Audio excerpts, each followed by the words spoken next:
बिस्मिल्लाहिर्रहमानिर्रहीम। आज के लेक्चर में जी हम बात करेंगे solution of partial differential equations के बारे में और उसके लिए इस्तेमाल करेंगे लेप्लास ट्रांसफॉर्म या फिर लेप्लास ट्रांसफॉर्मेशन। जो आज हम initial boundary value problem solve करेंगे उसमें गिवन पीडीई हीट इक्वेशन है, लेकिन जो बाउंड्री कंडीशन है उनमें थोड़ा सा डिफरेंस है। एक बाउंड्री कंडीशन तो जी बाउंड्री पर ही गिवन है, जबकि दूसरी नॉर्मल डेरिवेटिव पर गिवन है। मतलब हमारे पास मिक्स्ड बाउंड्री कंडीशंस हैं। तो हम सीखेंगे कि अगर हमारे पास इस तरह की प्रॉब्लम आ जाए तो इसे कैसे सॉल्व करना है यूजिंग लेप्लास ट्रांसफॉर्मेशन। सबसे पहले given partial differential equation, initial condition और बाउंड्री कंडीशंस को लिख लें और उन्हें नेम दे दें।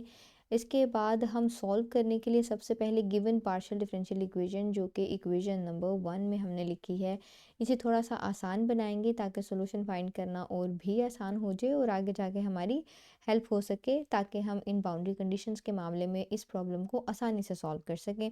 इसके लिए हम ये करेंगे कि यहाँ से इस सी स्क्वायर को हटा देंगे। 1/c² मतलब इस पूरी की पूरी टर्म को हटा देंगे और इस इक्वेशन को कुछ इस तरह से लिख लेंगे, ठीक है, विदाउट 1/c²। और जब हमारे पास फाइनल सोल्यूशन आ जाएगा लेप्लास इन्वर्स कैलकुलेट कर चुकने के बाद, तो हम ऐसा करेंगे कि आंसर में जहाँ जहाँ पर टी लिखा होगा उसे c² टी के साथ रिप्लेस कर देंगे। बस इतना सा काम करना है, बाकी सब कुछ उसी तरह से जैसे हम पहले एग्जांपल्स में करते आ रहे हैं। जो इक्वेशन हमने सॉल्व करनी है वो बेसिकली इक्वेशन नंबर 4 को ही सॉल्व करेंगे।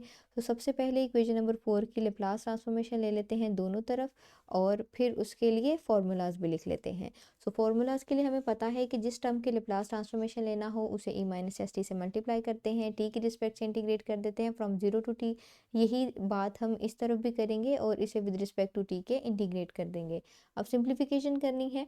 यहाँ पे डेरिवेटिव जो हमारे पास मौजूद है वो भी टी की रिस्पेक्ट से है और ये जो वेरिएबल जिसकी रिस्पेक्ट से इंटीग्रेशन की जा रही है ये भी टी ही है। यहाँ पर हम बाय पार्ट्स का फॉर्मूला इस्तेमाल कर लेंगे और इसे सिंप्लीफाई करने की कोशिश करेंगे। जबकि इस तरफ देखें कि जो हमारे पास ये partial square you by partial x square वाली टर्म है, ये एज ए कांस्टेंट ट्रीट नहीं की जाएगी क्योंकि u जो है वो x और t पर डिपेंड कर रहा है। अल्टीमेटली इस फंक्शन में भी t इन्वॉल्व है।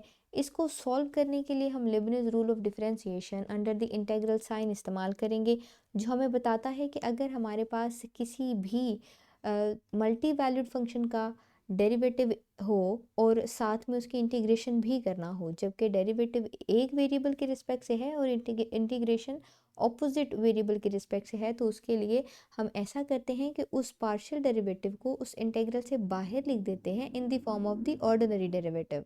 इस सेकंड ऑर्डर डेरिवेटिव को हम यूं भी लिख सकते हैं partial by partial x and partial you by partial x. ये हमारा फंक्शन हुआ, ये इंटीग्रल के अंदर रख दिया और इसे in the form of the ordinary derivative हमने बाहर लिख दिया। सही हो गया। इसी तरह से इसे भी एवेलुएट कर लें, इसी स्टेप पे भी कर सकते थे, नो वरीज। अगेन अब ये जो इंटीग्रल है इसकी सिंप्लीफिकेशन ऐसे लिख दी। इस टर्म को लिखा जा सकता है ऐसे पार्शियल बाई पार्शियल एक्स और यू ऑफ एक्स टी, और you of x T integral के अंदर रखा और पार्शियल बाई पार्शियल एक्स को इस पार्शियल बाई पार्शियल एक्स को बाहर लिख देंगे एज ए ऑर्डिनरी डेरिवेटिव। अब ये हमारे पास एक ये डेरिवेटिव हो गया, एक ये डेरिवेटिव हो गया। तो ये डेरिवेटिव अगर इस पर अप्लाई कर दें तो हमें पता है कि सेकेंड ऑर्डर डेरिवेटिव हो जाएगा।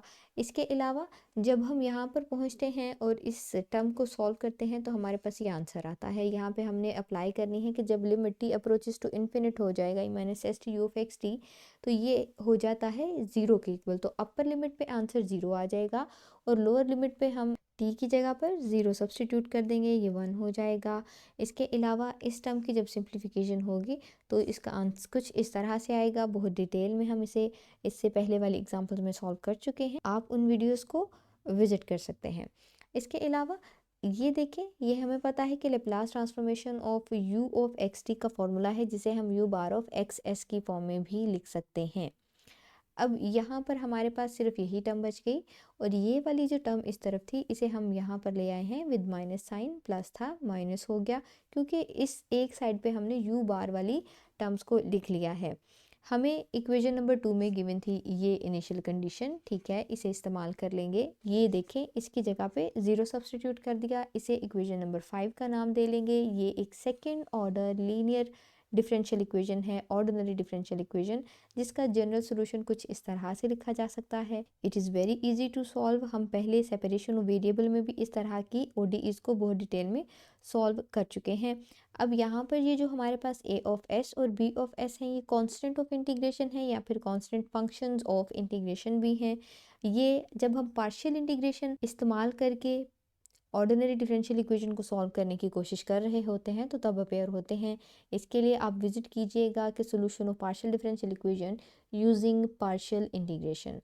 अब हमारे पास ये जो सोल्यूशन आया है, इसमें जो हमारे पास कोऑर्डिनेट्स हैं वो x और s हैं, जबकि जो हमारे पास गिवन बाउंड्री कंडीशन थी इक्वेशन नंबर 3 में, उसमें x और t हैं। इन्हें इस्तेमाल करने के लिए इस इक्वेशन में इन्हें भी पहले इन कोऑर्डिनेट्स में ट्रांसफ़र करना पड़ेगा, जिसके लिए इन इक्वेशंस की, इन दोनों बाउंड्री कंडीशंस की लेप्लास ट्रांसफॉर्मेशन लेना पड़ेगी। सो दोनों तरफ लेप्लास ट्रांसफॉर्मेशन ले लेते हैं। ये भी हमें पता है कि कांस्टेंट है, कांस्टेंट की लेप्लास ट्रांसफॉर्मेशन होती है 1/s, तो मतलब k/s हो गई।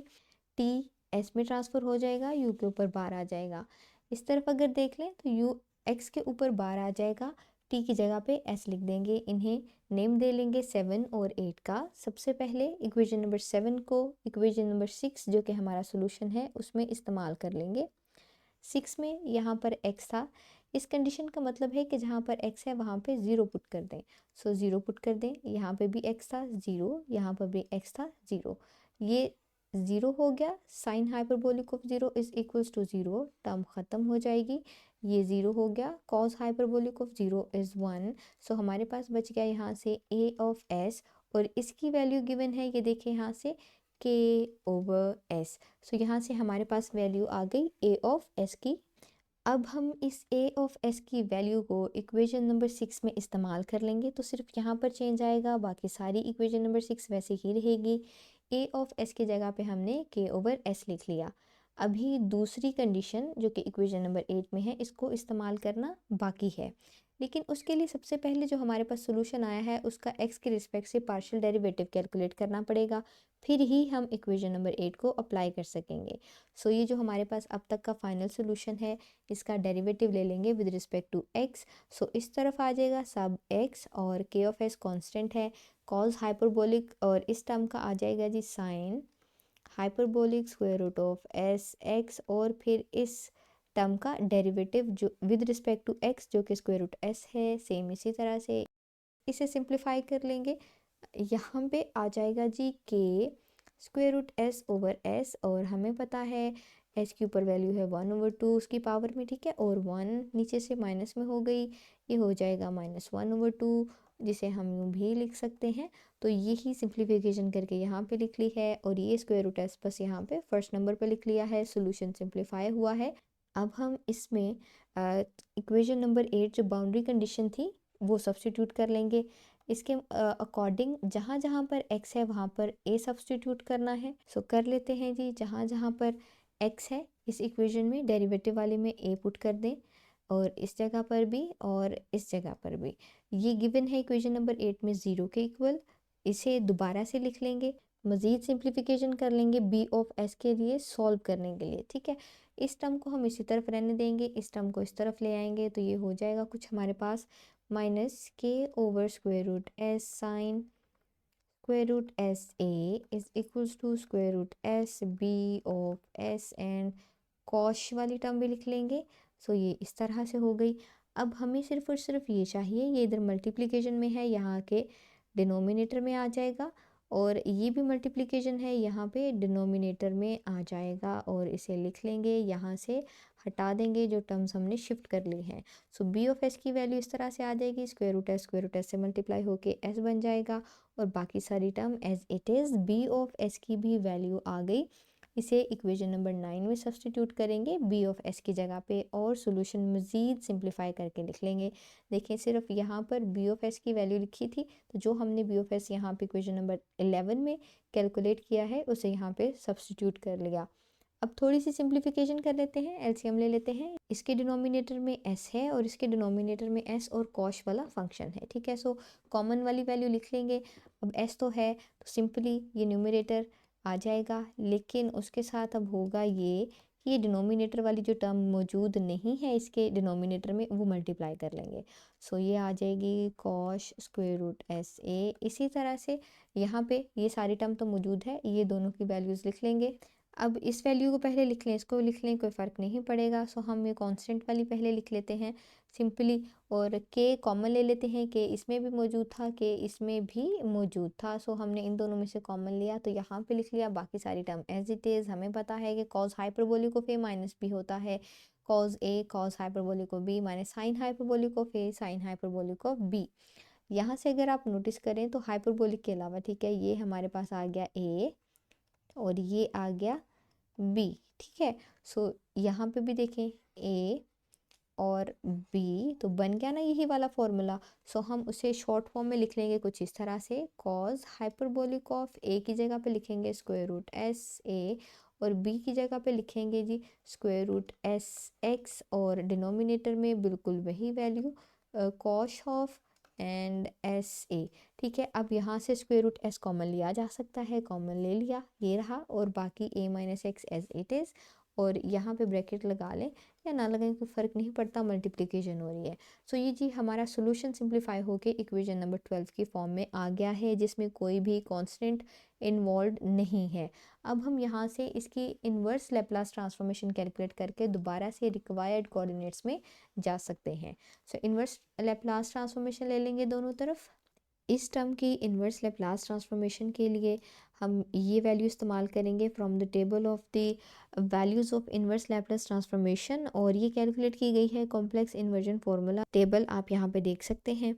अच्छा, अब अगर हम इसको और इसको कंपेयर करें तो यहाँ इनमें सिर्फ इतना फ़र्क है कि x की जगह पर x माइनस ए माइनस एक्स लिखा हुआ है, ठीक है।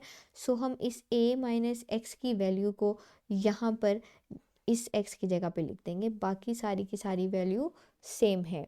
अब हमने शुरू में, अगर आपको याद हो, तो 1/c² को ख़त्म कर दिया था और कहा था कि लास्ट पे हम t को c² के साथ रिप्लेस कर देंगे।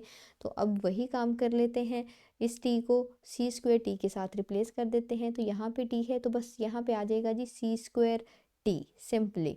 इस कॉस के वैल्यू को, फंक्शन को हम अगर सिंप्लीफाई करें, एक्सपेंड करें, बिल्कुल इनको मल्टीप्लाई करें, मल्टीप्लाई करने के बाद again cos alpha minus beta का फॉर्मूला एक्सपेंड करें और उन्हें सॉल्व करें, तो हमारे पास ये वैल्यू बच जाती है इस कोसाइन फंक्शन की। और यहाँ पे अगर हम मज़ीद सिंप्लीफिकेशन करें तो इसको बस सिंप्लीफाई करके लिखा है, कुछ भी चेंज नहीं है, c² ही है। ये माइनस इस प्लस के साथ मल्टीप्लाई होगा तो माइनस बन जाएगा। ये -1 की पावर n है, ये भी -1 की पावर n है, इनकी पावर z हो गई, 2n हो गया, तो मतलब हमेशा इवन नंबर आएगा। तो -1 की पावर में जब भी इवन नंबर होगा तो ऑब्वियसली एक पॉजिटिव नंबर ही आएगा। तो हम इसे 1 के तौर पर भी लिख सकते हैं, मतलब हम इसे यहाँ से ऐसे लिख सकते हैं, 1 के ऑलवेज़ 1 ही आना है ना, -1 की जो भी पावर लेते रहें तो यहाँ पे 1 आएगा। इसके अलावा ये सारा फंक्शन एज इट इज़ और सिंप्लीफिकेशन होके ये हमारे पास आंसर आ गया इन दी रिक्वायर्ड कोऑर्डिनेट्स। और यहाँ से बार्स ऑब्वियसली अब हट जाएंगे क्योंकि हमने इन्वर्स लैप्लास ट्रांसफॉर्मेशन ली, तो यू बार ऑफ यहाँ से भी हटेगा जी, u bar of x s से हम यू ऑफ एक्स टी में आ जाएंगे। So it was very easy example. इसके लिए आपको चंद एक जो है चीज़ों का ध्यान रखना है कि आपने शुरू में रिप्लेसमेंट करना है, और क्यों करना है, क्योंकि हमारे पास मिक्स्ड बाउंड्री कंडीशन है। इसके अलावा अगर हमारे पास यहाँ पर वेव इक्वेशन हो तो हम 1/c² को जो है हटा देते हैं, उस PDE को सॉल्व करते हैं और बाद में t को ct के साथ रिप्लेस कर देते हैं। अभी हमने t को रिप्लेस किया था c² के साथ। इसके अलावा अगर बाउंड्री कंडीशंस मिक्स्ड ना हो बल्कि दोनों की दोनों बाउंड्री कंडीशंस नॉन होमोजेनियस हो, मतलब यहाँ पर भी कोई फंक्शन कांस्टेंट या कोई वैल्यू गिवन होती तो ये भी बाउंड्री कंडीशन नॉन होमोजेनियस हो जाती। अगर कोई ऐसा केस भी आ जाए जिसमें दोनों की दोनों बाउंड्री कंडीशंस नॉन होमोजेनियस हो जाएं, तो हीट इक्वेशन में, वेव इक्वेशन में, दोनों में 1/c² को आपने निगलेक्ट करना है, सॉल्व करना है। कंप्लीट सोल्यूशन फाइंड करने के बाद हीट इक्वेशन में आपने रिप्लेसमेंट करनी है t की c² से और t की ct से in the case of wave equation.